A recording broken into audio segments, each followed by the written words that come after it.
Impact is the fourth installment in the Dirty Harry series that was released on December 9th, 1983.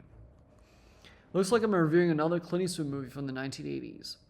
For the record, this is probably one of the three that I actually enjoy. My opinion on Firefox has soured over the years, and I didn't care for City Heat or Pale Rider. But anyway, let's not talk about these movies. Let's talk about Sudden Impact, which is actually a pretty good Dirty Harry sequel. This time, Harry Callahan has to deal with some random guys getting shot and killed left and right. Well, it turns out that they were being shot and killed by a woman who is exacting revenge on them because they raped her and her sister 10 years ago. Actually, that alone is a fucking good twist. It is a little bit reminiscent of Magnum Force, however, it goes in a completely different direction, which I will get into later. But for now, I want to focus on why I really fucking love this movie. I really love that it keeps a lot of the same elements that made the first one and the second one enjoyable.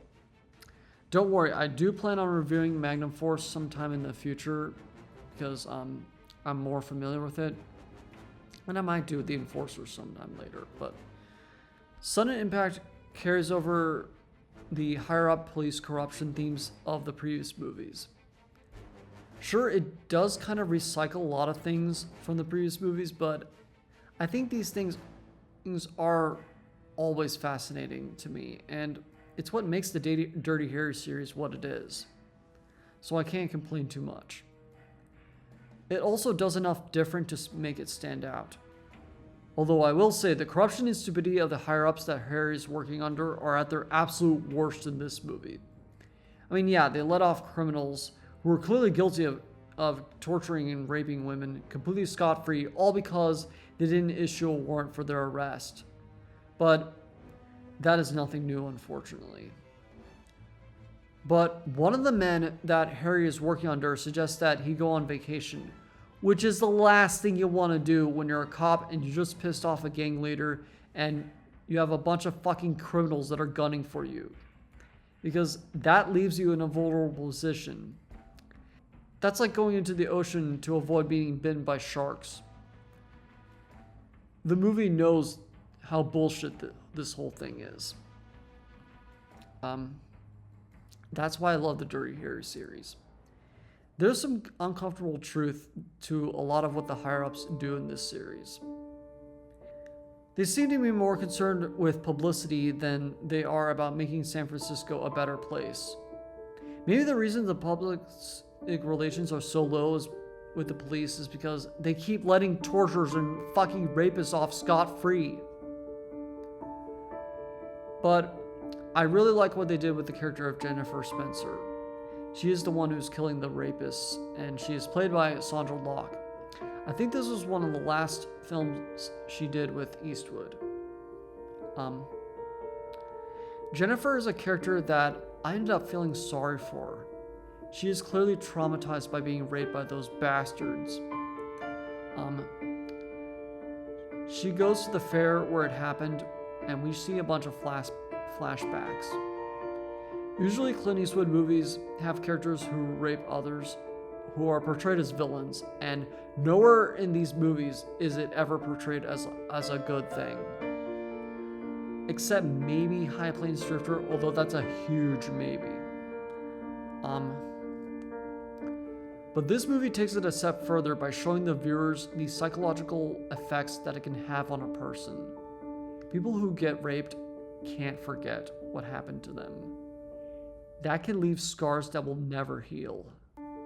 Her sister is also in shock of what happened and is also depressed. Jennifer does get closer to Harry, and for a while, Harry doesn't know that she is the one killing these men. But the movie never actually portrays Jennifer as a villain. I was really fucking worried that they would, but for all the recycling of other Dirty Harry elements and elements of other cop movies, this movie actually did a pretty decent subversion of the femme fatale trope. If anything, this movie pretty much justifies her killing spree. And honestly, I agree.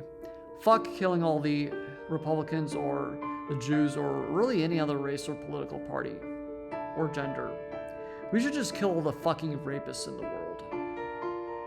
I hope that nobody came from this movie thinking, oh, these 10 people who raped Jennifer should have lived and they're decent people. Because no. They were fucking scum and they knew what they were doing. But honestly, Ray Parkins was the absolute worst. Because she not only was the one who invited Jennifer and her sister to the carnival where it happened, but she participated in the gang rape. Ray is a cunt, and not a tight one either. But yeah, I love the direction this movie went in. And I honestly wish more movies would do that. I mean, there are a few things that I don't like. I think the twist that the cop was working with the criminals was not really conveyed all that well and was pretty inconsequential to the subsequent events in the movie. And the shit with the dog was kind of stupid, but overall, the good outweighs the bad. Now, as for the action scenes, they're pretty fucking awesome. You got plenty of gunshots and even some fight scenes, which I think this is the most amount of fight scenes we've gotten in the series so far. There's a lot of action, and in fact, this might be the most we've gotten in this series so far. Which is a total whiplash from the last movie, which was The Enforcer. But of course, it is shot and edited pretty well, for the most part. Sometimes it's a little too dark to see, but it is very rarely like that. The production values are good too. The cinematography, editing, and sound and sets are all very well done. I don't really have any complaints. The music is not that good, to be honest. The score is pretty forgettable, and so is the end credits song, to be honest. Then again, the Dirty Harry series is not really well known for the music. But overall, Sudden Impact is one hell of a Dirty Harry sequel. It has a really good story that goes in a direction that I never expected. It also has great action scenes and some really good lines from Harry in the beginning. I will admit I'm not a fan of some of the story elements, and more specifically the twist in the dog. By the way, this is the second Clint Eastwood movie I've reviewed in a row to feature dogs. And was made in the 1980s. But overall, this is a good movie that is honestly better than its reputation. I give Sudden Impact 4 out of 5 stars with the title of awesome. Anyway, I'm Spike Robot. If you like this video, you can subscribe to my channel and feel free to support me on Patreon and follow me on Instagram. Support me on Patreon, you get exclusive updates on my next video. And if you follow me on Instagram, you can see all the pictures I took in Venice, Italy, so go check this out if you want. I'll see you next time on other Freedom Jingos.